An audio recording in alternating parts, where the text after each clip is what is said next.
but the recalibration is something out of, I don't know, Star Wars. Just to think that a little telephone is running you. I mean, it is it's making you function like a normal human being. I will tell you, as I was saying to Jim at lunchtime, that I had forgotten what it was like getting into bed and cuddling up and going to sleep. Previously, I'd get into bed and my body would start moving. So there was no way I could cuddle up. I had to get out of bed. I would pace. My tremors were so bad I couldn't pace and read a book or pace and watch a movie. It had come to the point where all I could do 24/7 is pace.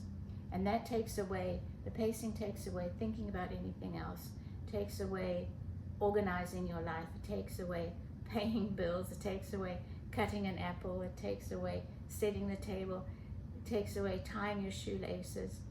It was such a comforting peace of mind just getting into bed and falling asleep and not waking up till 6 hours later. Yeah, because you were not getting any sleep. No, it was incredible. It was absolutely incredible. And watching the device actually work when we were with our technicians was amazing, because they have to put you on the off switch before they can increase the voltage. So here I was for 3 hours, they turned the device off and I'd be shaking away, and they would turn it on, and within seconds, it was like a tire being deflated, like whoosh, I feel my body just, that peaceful rest, and my muscles sort of began to work normally instead of being in this 24/7 frenzy of doing whatever it needed to be done. It was incredible.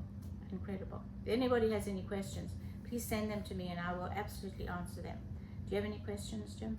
Well, you wanted to tell them, I think, about how much your medication has changed with the DBS. Oh, yeah. So I was on 1.5 tablets 6 times a day. 1.5 tablets 6 times a day. So 9 pills in a day. Yeah. I am down to 1 tablet 4 times a day. So I take it 6, 10, 2, 6. Then I can go to bed and I can go to sleep. It's changed my life. Yeah, so I have bumps in my head and cords running down the side, and a device that when I do press ups, it sort of kind of hangs there. To me, that is almost like a treasure of somebody going through a tough time, and this is my Medal of Honor type of thing. That's the way I look at it. And decreasing your pills decreases the side effects of the pills. So I have not, touch wood, I have not had the spasms and the pain that I was explaining, which is unlike any other pain that you have in this earth. It's excruciating pain that just grips your whole body, and just, it's like Parkinson's is this evil thing that goes, ha ha ha ha, gotcha, I'm just gonna make your life a living hell for hours. I haven't, since I had the recalibration done, I have not had an ounce of pain, not a smidget of pain. Had a little cramp, but it left immediately. So for me, this has given me back my quality of life. And it's another small thing about taking less meds too, is the fact that your life doesn't revolve around your pill schedule. No. Which is frustrating. You have to plan, if I go out to eat, when am I going to take my pills? If I go out, I have to make sure I'm home at a certain time, or take my pills with me. So that's another liberating thing too. There's so much that guys, I'm only 3 days into phase 3. I've got another 9 appointments to tweak this, and another 3 cords that are just lying dormant, waiting to be needed if needed. So, the longevity that I have with using DBS is, I'm 70. I could be free of symptoms for the rest of my life. I mean, think about that. That is amazing. That's a powerful change.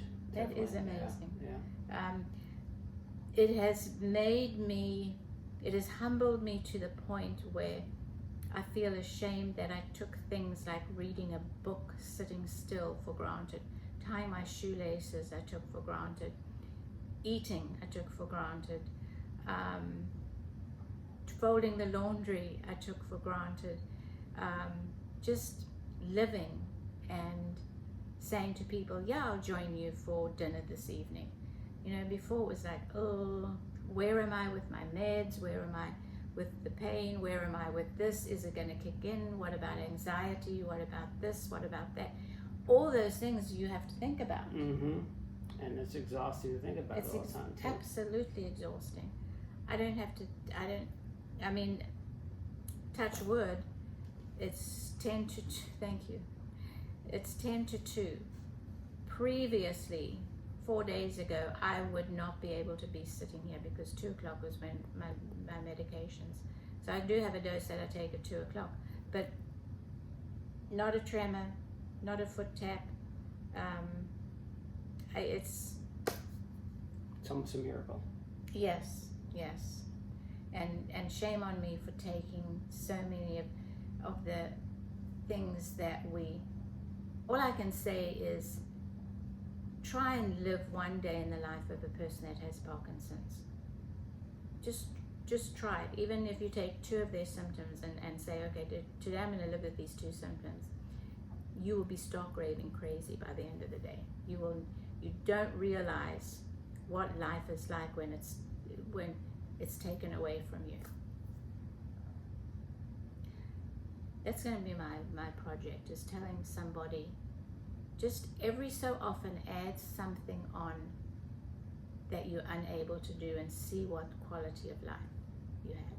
Yeah. And you will then understand what Parkinson's go through, because it's such a broad spectrum of symptoms. I mean, you know, we were talking about, it's not, people think it's just tremors. Well, it's not. It's constipation, it's speech problems, it's anxiety that just happens. You know, you could come from a party and have the grandest of times at a party, and suddenly you're hit with anxiety and you go, where the hell did this come from? Yeah. And having to deal with that. Right, and that's what's frustrating is when you have anxiety and you know why you have anxiety, like, oh, it's a stressful day at work, you can understand it. But when you're just sitting in a restaurant eating lunch, like I was eating lunch with my wife, and the anxiety sweeps over you, Mm-hmm. you're just getting the sweats and your heart's racing and you feel like you're going to throw up. Yeah. It's like, why am I anxious at this moment? I have nothing to be anxious about. And the only cure for it, we've talked about this before, is staying busy, exercising, and it's kind of exhausting. You can't just sit and enjoy your meal. You've got to do something to stop the anxiety. Yeah. And yeah, you're right. You hit the nail on the head. You can't sit and go, okay, this is going to pass. I'm going to enjoy the rest of my dinner. Physically, you cannot sit there and eat anything more because some demon has taken over your body, and it's your mind as well, mind and body. It's a strange disease, because normally people go, how are you doing? You look great. You go, oh, geez, if only you knew what my night was like last night, or, you know, sitting there sort of hiding a tremor. But, you know, we'll see how this goes. All the time, our job, I feel, is to pass on to you how we're living our lives. So if you can take a smidgen of what we're doing to relieve ourselves of anxiety, or look at DBS as a possibility, we'll give you the news, we'll give you the lowdown. And I, for one, will give you, it's not a walk in the park, it's brain surgery. Your brain is being drilled into, but that's okay, because it's all okay. Yeah, you're almost a hippie. You need another haircut. I know. Yeah. No, it's been a wonderful experience. I went into it clearly with eyes wide open, and clearly with a very curious mind as to what this process is. So I can only give you the honest truth, and the honest truth is it's surgery. So, and it's in your brain. But I didn't have one headache. I have a great team of clinicians by purpose. If you're having any problems with your insurance, just get your surgeon to write, the surgeon of your choice, get them to write them a letter. Because I had that problem, that my insurance did not cover the surgeon. I wrote the insurance a letter, I called them several times, I had the surgeon write them a letter, and they accepted his prices and his bill or whatever they do. So don't let insurance get in your way of putting together a great team. I wanted this surgeon, he was out of my network, I found a way to make him part of the network. That's what you need to do. It's not the end of the world. Yeah, when you're having surgery on your brain, you don't want to have the person that's the lowest cost provider. Right. You want to have the person that's Right. the best at it, you know? Yeah. And the same goes for your family and friends. You know, if you've got a family member that is negative about this or really doesn't want to be involved or is ignorant of what this is, drop them or educate them. And the same as for friends. Don't let them get in the way of your well-being, whether you get DBS or not. Do you want to explain why Zimbabwe is missing today? Oh, God. He was the star of our podcast. Yes. Our ratings definitely went up thanks to Zimbabwe. So we expect to get some nasty notes this time around. Zimbabwe had a play date. I'm his grandmother. My daughter is home early today and he apparently has a play date. So I apologize, he's not here. I'll make sure he's at the next one. It's hard to find good help these days. Yeah. So, he actually enjoys being part of it. Yeah. I think. So. Do you want to share what the body check was? Yes, I got somebody that texted me and said that she's looking forward to our next podcast. Could we just inform her what the body check was? So how about, you invented it, so how about you explain it? Well, when you're feeling anxious, sometimes there's a reason you're anxious, obviously. So what I try and do, and we talked about this, is ask yourself, am I doing my physical therapy? Am I doing my occupational therapy? Am I doing my speech therapy? Am I getting my exercise? Am I sleeping correctly? Am I eating correctly? Mm-hmm. Go through those checklists. And if there's something you've done not taken care of, take care of it. It'll put you back on the right track. Yeah. And if it's none of those things, and it's just Parkinson being the evil demon that it is, and laughing at you and saying, ha ha ha, you thought you were doing great. Yeah, and I do use that body check ever since that you spoke about it. It really does work. If I've had a bad day, regardless of Parkinson's or not, say I'm feeling squeamish or anything like that, I will do the what have you eaten the last few days, have you exercised the last 2 days, especially with anxiety or depression, why am I feeling depressed, what have I been doing about it, and then put a plan of action in just to get you back on track. So it's really easy to just start at the top of your head and say, have I been watching too many TV programs late into the night? I mean, it's simple. Yeah. But and it's the one thing is don't identify it and not do anything about it, because then it doesn't work. Exactly. So. If you find the problem, deal with it. If you can't find the problem, then it's just Parkinson's being ugly, and you just have to just keep moving. Yeah. Unfortunately, you own Parkinson's. Your caregiver does not own it. Your friends do not own it. Your family do not own it. You own your Parkinson's, so you are responsible for that.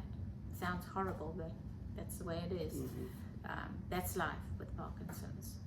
I think that's life in general. When people are at work, so if you don't take the initiative and say, I'm going to go ahead and do painting or do whatever, take lessons on my own, nobody's going to come to you and say, hey, we're going to help you with physical therapy. Yeah. You've got to be taking the initiative. You manage it. Yeah. You manage it. Don't think and don't ask anybody else to manage it, because it's then you may as well just give up. Mm-hmm. Seriously. And I'll be honest, there are days when Parkinson's wins the fight. Oh yeah. That they Yep. it's like in a boxing match, you lost that round. Well, the next day you get up and you start the new round over, And sometimes Parkinson's is the winner and sometimes Parkinson's is the loser. But you just got to keep fighting. Yep. Yeah. It's exhausting. It is. And Parkinson's also steals your desire to fight too. It almost makes you want to give up. It's very sinister. Yeah. It has its own mind and its warped sense of humor. Yeah, it's like apathy kind of starts to creep in. It's trying to get you to just say, I give up. Yeah. Not physically, but like the mental part of, do I want to fight with this today? You know, it's a frustrating disorder. Yeah, it is. So we want to hear from you on what your immediate initial thought was when you were diagnosed. Not because we get any pleasure out of reading that, but just how one person can help another. I mean, this is a community, and it's a community that I feel that we need to share our experiences, because like I didn't think somebody would think about, are they going to die, or will they be able to walk their daughter down the aisle? That would have never come into my thought process, but it did to somebody else, and that's very relevant to pass on to people, that these thoughts are the sinister Parkinson's already weaving its way into your life. And maybe they can share some of their victories too. Oh yeah, please, yes. I know one of my friends I've spoken to who he's pretty sure he has Parkinson's. You know, Parkinson's got him down, and he was afraid to move houses. You know. Yeah. And he fought it, and he's moving into a nice house with his future wife. You know, he's not letting Parkinson's win. So you know, keep fighting. Yeah. That's cool. I love hearing things like that.